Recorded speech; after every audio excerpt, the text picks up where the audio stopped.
Ministers present, Principal Secretaries present, Your Excellencies Governors, Members of Parliament, Senators, the membership of the County Assembly of Nakuru, distinguished participants and delegates, good afternoon. Last week, at the launch of the second session of the UN Habitat Assembly, and Madam Maimuna has spoken to it, I participated in a forum that reflected at great length on the urgency, challenges, and opportunities in connection with sustainable urbanization. I am encouraged by the number of highly engaged major stakeholders in the area of human settlement and especially urbanization that I have been able to engage with before and even today. Clearly, urbanization is a defining trend of the next phase of socioeconomic development, is a matter that should occupy us immensely because sustainable solutions are urgently needed to enable our countries govern effectively and serve efficiently. Urbanization is a general human trend at all times. However, rural poverty, underemployment is driving increasing numbers of people to urban areas in search of opportunities. In our part of the world, urban centers have historically developed only limited capacity and cannot serve large populations adequately. Even before the current tide of runaway urbanization got underway, our urban authorities were already struggling to provide for comparatively modest populations. At independence, for example, Kenya was a rural nation of 9 million people. Only 8% of this population was urban. Now, Kenya is urbanizing at the annual rate of approximately 5%, one of the highest in the world. 34% of our population today live in urban centers. And by 2050, 50% of all Kenyans will be living in urban settlements. That is phenomenal. It is a challenge, but it is also an opportunity if we work smart with the interventions that we have. Rapid urbanization coupled with low growth of essential housing, water, energy, transport, sanitation, and other infrastructure has intensified demand, leading to such manifestations of unbearable pressure as unplanned and unsafe developments, poor sanitation, and hazardous pollution, crowded and unsanitary housing, and poor access to other goods like education, healthcare, and security have hugely expanded. The unprecedented growth of our urban areas is therefore of unplanned, uncontrolled, and unsustainable type. Over 50% of urban residents inhabit informal settlements. Statistics from the government of Kenya show that we have 1,411 informal settlements, slums in our country, with close to 7 million people living in those informal settlements. We have negative implications on human dignity, security, safety, and health because of these informal settlements. As a result, our commitment to sustainable development goals is undermined, most of all SDG number 11, by what is the trends that we see. It is time to take radical measures to bring our urbanization under control in order to enable urban institutions and authorities to significantly improve livability in these settlements and in our country. Urban areas must be transformed from spaces where it is difficult for authorities to provide services for citizens to obtain them. In other words, we must, with great urgency, steward the transformation of our urban areas into well-planned, adequately managed, well-governed, and sufficiently resourced areas. The future, as has been said by everybody here, is urban. We cannot and must not argue with this inevitability. Our role is concerned with how, rather than whether, future urbanization will unfold. Our primary mandate is to facilitate an expeditious transition to Kenya's desired urban future. As a starting point, the Constitution provides a robust institutional foundation for sustainable urbanization by mandating national legislation to provide for the governance and management of urban areas and cities under Article 184.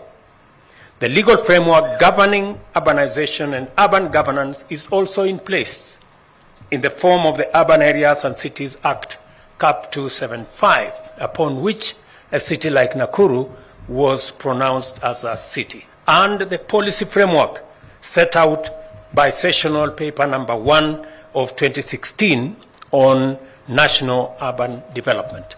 So we have the constitutional, we have the legal, we have the institutional, we have the policy framework that will assist us manage this necessity and this imperative of urbanization.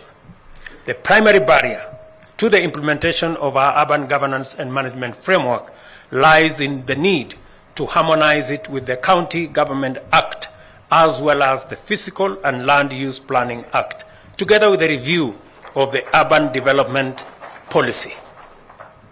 All those have to be brought in line and to speak together and to synergize so that national legislation, county legislation, the County Government Act speak to the same thing, because urbanization is with us for the present and for the future.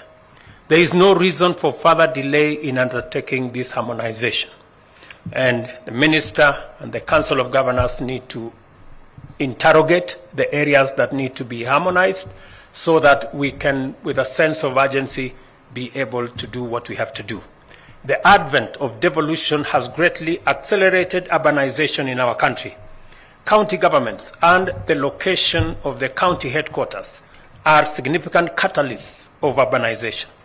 Counties, therefore, have an important role to play in promoting orderly management of urbanization. I listened to Susan, the governor of Nakuru, tell us what she's doing about setting up urban areas in many places, including one in a place called Mwisho wa Lami. I thought, Susan, we already did something about the Mwisho of Lami. There is no more Mwisho ya Lami. I thought we connected the Lami all the way to Nakuru. So I suggest that as you transform that particular township into an urban area, I suggest you give it a different name. In economic development terms, urbanization is a tremendous factor. Towns and cities are important economic nodes, contributing significantly to the national GDP. Nairobi alone, for example, accounts for 21% of Kenya's GDP. On the other hand, towns and cities are major consumers of resources and drivers of environmental degradation, leading to climate change. Demand in towns and cities can distort the supply chains of important goods, affecting prices and dictating the cost of living. Environmental malpractices like the discharge of untreated effluent and poor disposal of solid waste pose serious risks, while toxic piles of smoke from industries often engulf megacities. We must take all these possibilities into account as we ponder the next course of urbanization during deliberations in this forum. And I encourage you, being representatives from across the divide, from national government, from our counties, to interrogate how we can work together so that we don't end up with a situation like the way we have today. For example, in Nairobi City, we are grappling with what to do with the Nairobi rivers because of the kind of sludge and sewage that has been pumped into those cities. The Kenya Urban Forum assembles stakeholders and strategic partners into a coalition that collaboratively and innovatively tackles the most salient issues and fundamental dimensions of the urbanization phenomenon with a view to generating sustainable mechanisms for transition from hazardous urbanization to livable towns and cities. It is important to appreciate all of them for their goodwill, commitment, and solidarity. Your support inspires us to do even better, and we do not take it for granted. Our urban development agenda has benefited from partnerships and collaborations with the World Bank, French Development Agency, Swedish International Development Agency, and UN Habitat, among many partners who work with us on this very important agenda around our cities and how to improve the availability of services and goods in our towns. The World Bank's support for the Kenya Urban Support Program, now coming to an end, has contributed significantly to the development of urban institutions. Consequently, 70 municipalities have been established, while more are being set up by county governments. We look forward to further engagement with our partners with a view to extending the partnership to enable Kenya establish functional, efficient, and sustainable urban institutions. Although much commendable progress has been accomplished in promoting sustainable urban development in the country, much more remains to be done to maximize urban livability. I am persuaded that a dedicated urban development fund is a vital vehicle to navigate Kenya's transition to a desirable urban future. I know Governor Orengo, reading the statement of the Council of Governors, spoke to this issue. It is time to bring the National Urban Development Policy 2016 into operation to facilitate the creation of this fund. And I undertake that the government of Kenya is going to do it and ensure that we create the necessary partnership with the counties so that we can, in a collaborative manner, be able to deliver on this fund. And similarly, I urge county governments to do their part by devising innovative approaches for generating revenues to finance urban development. And we are ready to assist county governments in doing this. We have integrated affordable housing as a critical pillar of our national bottom-up economic transformation agenda, not only to deal with affordable housing supply gaps, but also as a means of creating employment for millions of our citizens. For the sustainable urbanization imperative to materialize, it must translate into an affordable housing program at its core. And I think I have spoken to this issue severally, and I want to repeat that as we work on the housing program, we've committed ourselves that we are going to roll out the construction of 250,000 houses every year. It is not just about houses. Yes, the houses are important because 7 million of our citizens today live in slums. We owe it to them, to their dignity, and to the well-being of our citizenry, and to the future generations. All our children will be in cities. I hear some people say, how is building a house in the city going to help me? I am living in some rural place.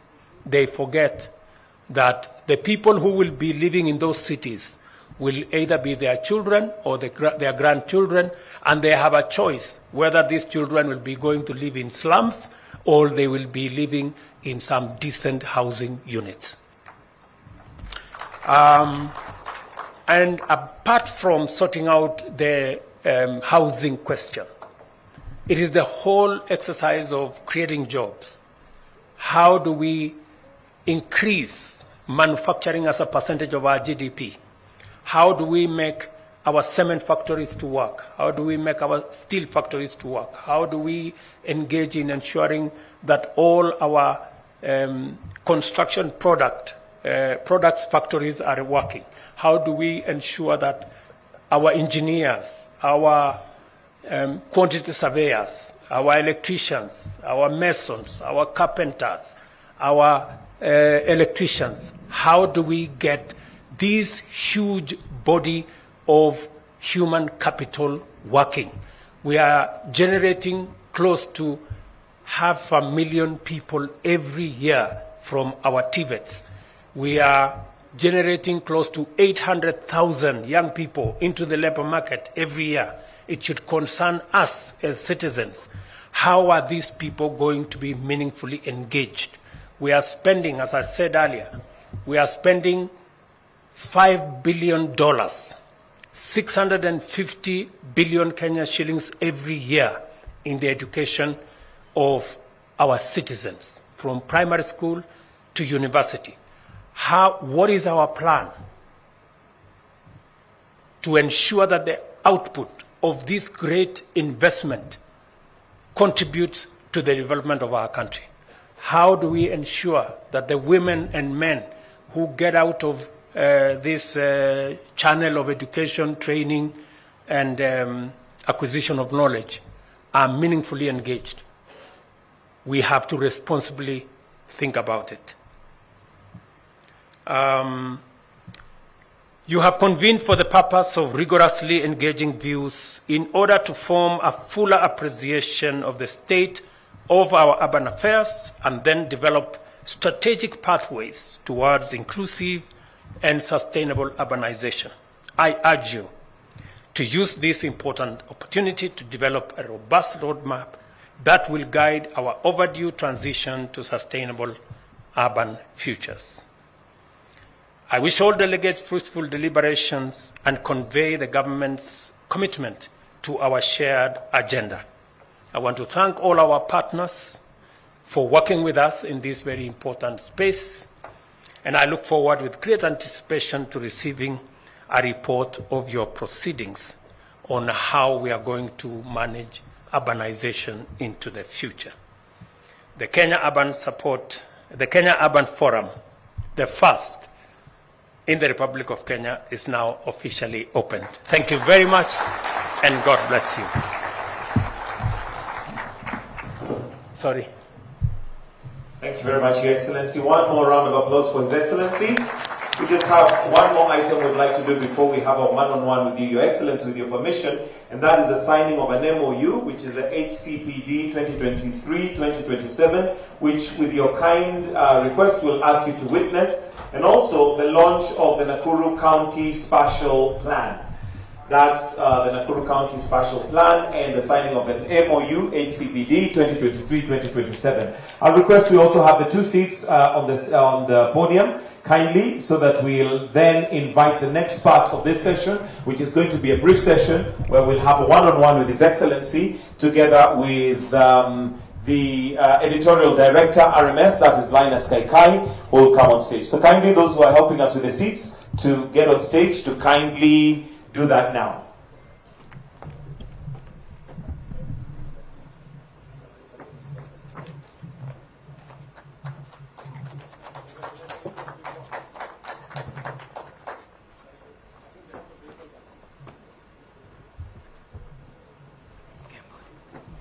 We may now take our seats. Kindly, we can sit down.